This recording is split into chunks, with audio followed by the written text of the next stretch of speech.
Student, welcome my channel, YouTube channel. आज हम nervous system का लेक्चर लेकर आए हैं। आशा करते हैं आप लोगों को पसंद आएगा। जैसा कि आप लोगों को हमने बताया था ना कि नर्वस सिस्टम के दो भाग होते हैं, एक सेंट्रल नर्वस सिस्टम, एक पेरिफेरल नर्वस सिस्टम। तो सेंट्रल नर्वस सिस्टम में क्या पढ़े थे? Central nervous system. अब ये देखो, अगर ब्रेन पढ़ना है तो सबसे अच्छा हम एग्जांपल बताते हैं किसका? नारियल का। अगर नारियल के ऊपर क्या होता है? नहीं, कायर नहीं, जालनुमा संरचना होती है, इसको निकालते हैं खींच खींच के, तो क्या बोलते हैं? कायर। ऐसे क्या बोलूं? हेयर, है ना? हेयर। फिर अगर हेयर को निकाल दोगे तो फिर क्या बचेगी? देखोगे जब हम नारियल को पूरी तरह से छील देते हैं तो ऐसा लगता है जैसे स्कल है, खोपड़ी है ना। ठीक इसी प्रकार हम उसको भी समझेंगे क्या कि स्कल है। और देखो नारियल को ऐसे हिलाते हैं, देखते ना कि इसमें क्या है? उसमें क्या रहता है? पानी। तो ब्रेन के पानी को क्या बोलोगे? CSF, cerebro spinal fluid. तो ब्रेन और स्पाइनल कार्ड दोनों जो होते हैं CSF में पाए जाते हैं। समझ में? इसका सबसे अच्छा बस यही एग्जाम कि नारियल को समझना। तो देखो ब्रेन के बारे में हम जानते हैं। Brain it is situated in school, जिसको क्या बोलते हो? Brain box. स्कल मतलब खोपड़ी। खोपड़ी की मतलब ये कह रहा है कि ब्रेन कहाँ पाया जाएगा? खोपड़ी के अंदर पाया जाए, सेरेब्रो स्पाइनल फ्लूइड में पड़ा रहता है। और जानते हो क्रेनियल कैपेसिटी कितनी होती है ब्रेन की? क्रेनियल कितना बोले हो? 1400 नियर अबाउट मान लो 1460 cc, ये मान सकते हैं कि मतलब। और कैसे क्रेनियल कैपेसिटी को नापा कैसे जाता है? कैसे कहोगे कि जैसे अभी बाबू है तो बाबू की क्रेनियल कैपेसिटी कैसे नापेंगे? एडल्ट है, उसकी क्रेनियल कैपेसिटी कैसे नापेंगे? किसी की स्कल में जितना डस्ट डाल दो और फिर निकालो, उसी का वेट कर लो, जितना निकलेगा वही बोलोगे, इतना ग्राम किलोग्राम निकला, उसी को कहोगे क्रेनियल कैपेसिटी। मान लो 500 ग्राम तुमने डाला बाबू की खोपड़ी में, तो 500 ग्राम जाएगा, तो कहोगे इसमें बाबू की क्रेनियल कैपेसिटी क्या है? 500, है ना? तो लेकिन क्यूबिक सेंटीमीटर बोला जाता है ना, तो ये कहोगे कि 1460 क्यूबिक। हाँ, यह हुआ कहाँ? Cranial capacity. अब देखते ब्रेन वेट नियर अबाउट कितना होता है? ब्रेन का वेट और कहोगे लीवर का वेट नियर अबाउट क्या, लगभग क्या होता है? लगभग समान। जैसे एग्जैक्ट वैल्यू नहीं बता रहा हूँ, मतलब जितना वेट लीवर का होगा उतना ही वेट किसका होता है? ब्रेन का होता है। ठीक है। And made up of near about, पूरा ब्रेन और स्पाइनल कार्ड किसका बना है? न्यूरॉन्स का। तो ये हम लोग मान सकते हैं कि it is made up of near about 100 million neurons से जस्ट पीछे पढ़ा के आए हैं। देखो न्यूरॉन्स में क्या पढ़ाए हैं? जो माइलिनेटेड सेल माइलिनेटेड होती हैं, और एक क्या होता है? अनमाइलिनेटेड होती है। जहाँ पे माइलिनेटेड होगा वहाँ पे वाइट मैटर होगा। जैसे देखो हमने एग्जाम्पल बताया था ना, ये तार है। अगर हम बीच से इसको यहाँ से यहाँ तक खाली कर देंगे तो कैसा दिखेगा? ऐसा लगा ना कि तार दिखाई देगा ना, तो कहोगे ये ग्रे में। जहाँ पे माइलिन शीथ नहीं होती वहाँ पे क्या होता है? ग्रे मैटर होता है। तो यहाँ पे ब्रेन में जो फर्स्ट लेयर होती है, फर्स्ट लेयर का मतलब लेयर में मत जाना कि मतलब कि जैसे नारियल को तोड़ोगे तो देखोगे तो ग्रे मैटर नहीं दिखेगा, ये ग्रे मैटर दिखेगा। नीचे देखो सफ़ेद सफ़ेद दिखता है, तो वो क्या है? White matter. लेकिन स्पाइनल कार्ड में उल्टा होता है, पहले वाइट मैटर होता है, बाद में और ग्रे मैटर वाइट मैटर। समझ में आएगा कैसे बनता है? भगवान ने इसको क्या कर दिया? पूरा का पूरा माइलिन कर दिया तो वाइट मैटर, अगर माइलिन को हटा दिया तो क्या हो गया? Grey matter. ये तो समझ में आ रहा है। तो ये देखो यही कह रहा है कि it continue as spinal cord. नारियल को जब तुम छील दोगे तो देखोगे एक होल रहता है नीचे, है ना, या तो सिरिंज के द्वारा ही देखो ऐसे इंजेक्शन से निकालोगे तो उसका लिक्विड निकल जाएगा। तो हमारी खोपड़ी को जब ऐसे निकालोगे ना तो इस बेस पर, स्कल के बेस पर बोलोगे एक होल होता है जिसका नाम क्या है, फोरामेन मैग्नम। समझ में आया? तो कह रहा है इट इज कॉन्टिन्यू, मतलब कि इट इज का मतलब brain continued at spinal cord in the vertebral column. अब देखो वर्टिब्रल कॉलम को समझो, देखो ये वर्टिब्रल कॉलम ऐसे रहती है, वर्टिब्रल कॉलम ऐसे रहती है, इसी में क्या जाता है, स्पाइनल कॉर्ड। समझ में आया? तो ये कह रहा है कि ब्रेन हमारा तो एज स्कल में रह रहा है, लेकिन कंटिन्यू किस में जा रहा है, वर्टिब्रल कॉलम में। कैसे जा रहा है, एक स्कल के बेस पे एक होल होता है जिसका नाम क्या है, फोरामेन मैग्नम। क्लियर? अब देखो it is central information processing organ. इसका कहने का मतलब जो बॉडी का कहीं भी कुछ पैर में या हाथ में या पेरीफेरल कहीं भी सरफेस पे हो तो ये प्रोसेसिंग का समझ लेता है कि मेरे को कोई ना कोई प्रॉब्लम है। ये प्रोसेसिंग समझता है कि हाँ ये चीज़ हो सकती है या यहाँ पे प्रॉब्लम है, तो ये प्रोसेसिंग का कार्य करता है। जी, इसका मतलब सीधा कि एक कमांड भी करता है और कंट्रोल। जैसे क्या है, female mosquito bite, female mosquito यहाँ पे बाइट की तो क्या क्या ये गया ब्रेन के पास, मालिक के पास गया, तो देखो ये क्या किया, सेंट्रल इन्फॉर्मेशन, फिर ये अपने आप को समझ रहा है कि कोई मुझे डिस्टर्ब कर रहा है, तो इसके द्वारा ये ऑर्डर करेगा, ऑर्डर करके इसको क्या कर डेथ कर देगा। तो मतलब सीधा कहने का मतलब ये command and control of body.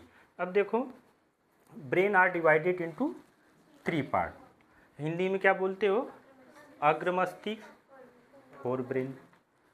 इसकी हिंदी फोर ब्रेन है, लेकिन अगर आगे देखेंगे हम लोग जब नेक्स्ट आप लोगों का जैसे नीट की तैयारी करते हो, सिलेक्शन हो जाता है, तो वहाँ पे हम लोग फोर ब्रेन की जगह पर क्या बोलेंगे, प्रोजेनसेफेलॉन।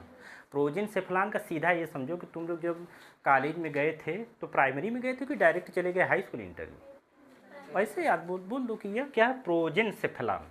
अब देखो फिर क्या है, मध्य मस्तिष्क, इसकी अंग्रेजी क्या है, मिड ब्रेन। अब देखो जब हाई स्कूल तुम लोग पास किए तो एक वर्ड बोलोगे मैं इंटरमीडिएट में हूँ, मतलब कि अभी हमको डिग्री नहीं मिली। जैसे बीए या बीएससी करोगे तब बोलते हो ना कि हाँ हमको डिग्री मिल गई, तो ये क्या है, बीच वाला पार्ट है, इंटरमीडिएट है ना, तो बोल दो क्या, मीजेनसेफेलॉन। अब देखो ब्रेन का जो थर्ड पार्ट है उसको क्या बोलते हैं, हाइंड, अंग्रेजी पश्चिम मस्तिष्क, हिंदी अंग्रेजी में क्या बोलते हैं, हाइंड ब्रेन। और इसका हमने बताया था आगे जब पढ़ोगे तो रोम्बेनसेफेलॉन बोला है, इसको कभी याद करने की कोशिश मत करना फिलहाल।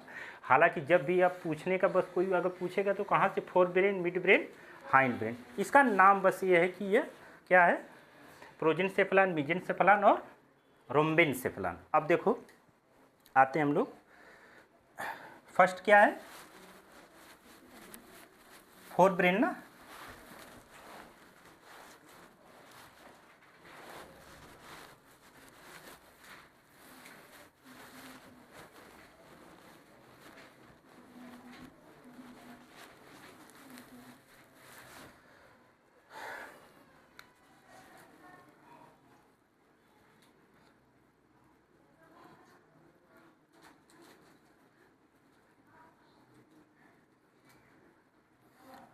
जी इसको बोलो क्या बोलते थे तुम लोग, फोर ब्रेन को, प्रोजेन, इतना जल्दी भूलते हो।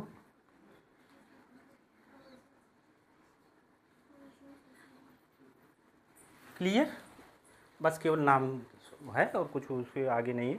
प्रोजेनसेफेलॉन में देखो जब आप लोग पढ़ोगे तो इसको केवल 2 ही भागों में बांटा गया है, मेनली दो ही भागों में बांटा गया है, जिसका नाम पहले का नाम है टेलिनसेफेलॉन।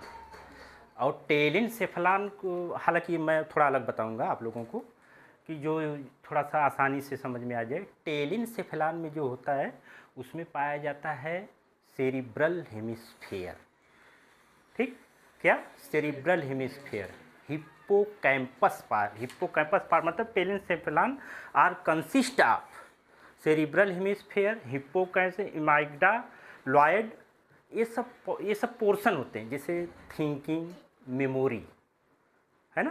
थिंकिंग करना, मेमोरी करना अलग है। इमेग्डोलाइट का ये काम है, लेकिन आप लोगों को इतना वो ज़्यादा डिटेल में जाना नहीं है, तो हम इसको 3 पार्ट में बस केवल बांट देते हैं। पहला बांट देते हैं इसको हम olfactory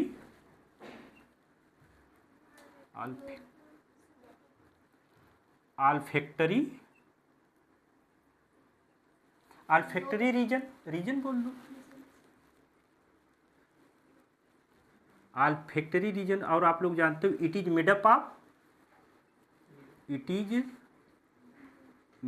of 2 olfactory lobe.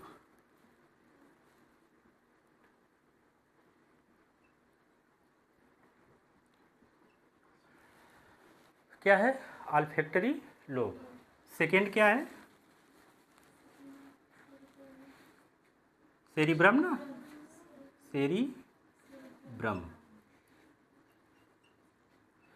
Cerebrum देखो, सेरिब्रम आ रहा है, लेकिन अगर संभोलिंगम से अगर पढ़ोगे तो यह ऑल्फैक्टरी रीजन नहीं रहेगा, सेरिब्रम नहीं रहेगा। हमने बताया क्या आएगा?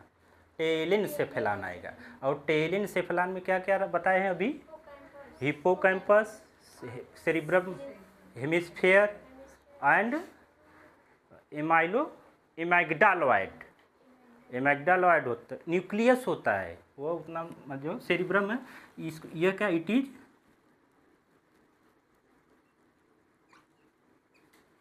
Made up of 2 cerebral hemisphere. यह क्लियर हो जाएगा। इसका मतलब अभी जस्ट इसके बाद जब मैं फिगर बनाऊंगा ब्रेन वाला फिगर जब हम लोग बनाएंगे तो उसमें एकदम बिल्कुल क्लियर हो जाएगा कि क्या क्या रहा है। अब देखो थर्ड वाला आप लोगों को पढ़ाए ना, क्या होता है थर्ड वाला? ये क्या हो गया? ये ऑल्फैक्टरी सेरिब्रम हो गया और डाइनसेफेलान।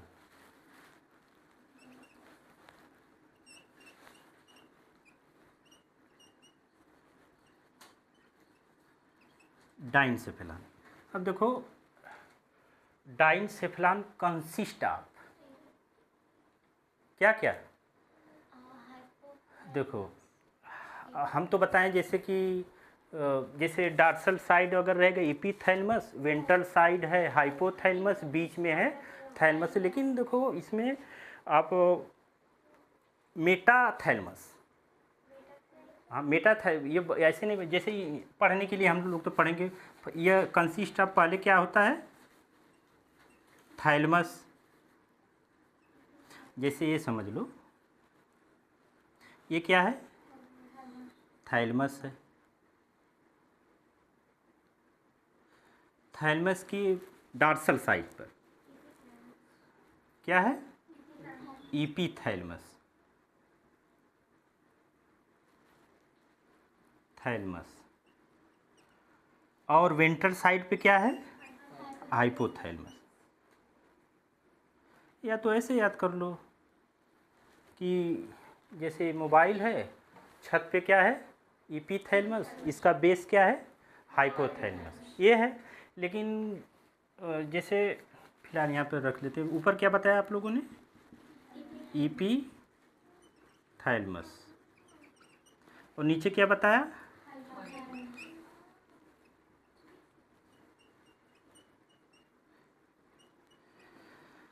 हाइपोथैलेमस। यह 3 पार्ट होते हैं किसके?